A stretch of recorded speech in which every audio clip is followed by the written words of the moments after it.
Hey guys, this is Al. It's Sunday the 24th of March. I'm back on the shop. You may hear the Bentley in the background running. It's still giving me fits, but it's another story for another day. Today I'm going to be talking about the German cars that I own, particularly these two Mercedes, the Race 500 SL and the 300 SEL. I'll start with the 500 SL. So I've owned this car since, let me flip around so you can see it. I've owned that car since 2009, and I bought this car from a gentleman who basically let it sit in the field for like 10 years. And I got it running. It ran pretty well. I had to redo the interior, I had to paint the car and everything else like that. But one thing I'd always struggled with is a really erratic temperature gauge. And I couldn't understand why it was doing that because, I added an extra ground strap. I thought it was an electrical problem. I replaced the thermostat. I replaced the temp sender. Nothing helped. And when I was doing an update on the Corniche, I got to thinking that yesterday evening really about how in order to bleed that system properly I had to jack the car all the way up. So I gave that a go and jacked the car all the way up and ran the engine with the radiator cap off and the heater turned all the way up to full blast. And one thing I did notice that I didn't, experience in the past is that I got searing hot heat from the heater. Usually it would be kind of warm, but not too hot. So I think I may have solved that problem. The temperature did stay steady. It was steady at around 100 degrees Celsius, which is warmer than I'd like it to be, but it is, in the shop, and it's got a great big Bentley butted up against it, so it's not moving air. But I think I may have solved that problem. We'll find out when I get to drive it, and I will start driving it pretty soon because I've also got to get the fuel system cleaned out on this car. It's just been sitting in the same tank of gas for at least over a year. So I don't want the same problems I'm having with the Brooklyns to happen with this car. It's kind of a problem with all my cars.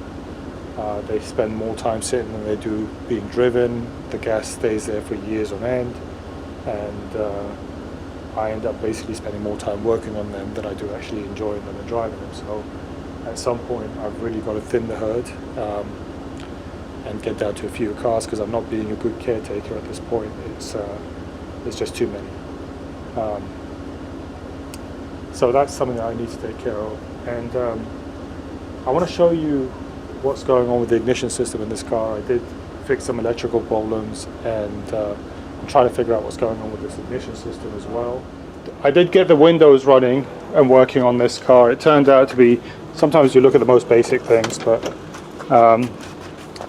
turned out to be just the fuses. So I ended up basically replacing the fuses, and now this window goes up, but that one goes down, doesn't go up, so the regulator is shot.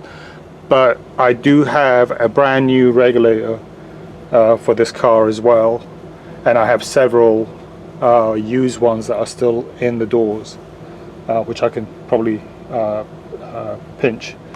So that's a result. It's one of the less expensive doodads because it's got the window switches here, which I think the regulators may be different, or at least the window motors are different, but that's okay. This car runs like a train as well, but I also have a question about this one. So, see if I can get it running.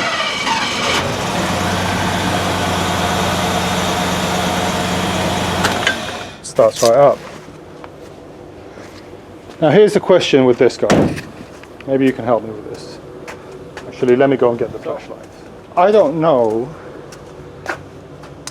this setup that well. It's got some kind of aftermarket coil.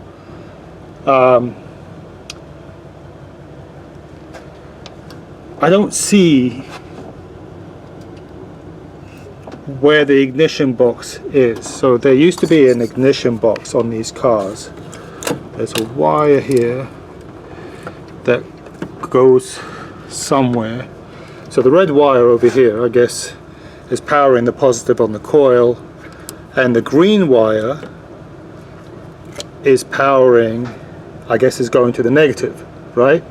And that green wire goes to the distributor, and I guess it's where the contact points are. So, but there's no ignition module, so I guess the coil's just permanently on, and I don't know how it works. I don't understand, because usually that green wire goes to the ignition module, and then the ignition module is wired to the coil, and when the ignition module signals that the contact points are opening and closing, it sends a signal to the plug to fire the cylinder. So I'm not exactly sure how this setup is set up, but I don't know whether I mentioned it before, but sometimes this car won't start. If you leave it off for a long period of time, for an extended period of time, the coil may lose its charge or something like that, and then it won't want to fire up, and then I have to use that ignition box, the bypass box, to get the car started. And then after I let the car run for a while, then I start seeing spark from the distributor wire, because that gets disconnected. I usually leave it on the cam cover, and obviously plug the bypass module in its place, and then I can start seeing the sparking, and then I put everything back together again, and it starts behaving. So I'm not sure exactly what's going on with that car, right? So I don't quite understand how all that stuff's going to work. But if somebody can sit there and just educate me on how this stuff is all supposed to work, then I'd be very grateful. The other thing that I'm probably going to order very soon is airbags for this car, so that I can get the suspension to raise itself, and then I can actually start driving it around. Because the car really, it runs fine. It's probably everything's old on it, like tires and everything, but that's not a huge deal. But I can't really drive it with the suspension sitting the way it is. I did look at aftermarket options, because I think airbags are around $1,200 a set, and I didn't really want to spend that money unless I knew that it would sort out the suspension in its entirety. But aftermarket setups are they're more expensive, and they're aftermarket, and they're more intrusive, and they spoil the originality of the car, so I don't really want to go there. Okay guys, so that's it for today. It's a very short one, but tune back in next week and I'll give you a little bit more of an update. Hopefully I'll have the airbags on order, they arrive, and I'll give you some progress updates on the other Brooklyns, and maybe the Turbo R as well, because I'm getting ready to get that car in for paint. Alright, thanks very much. Take care. Bye bye.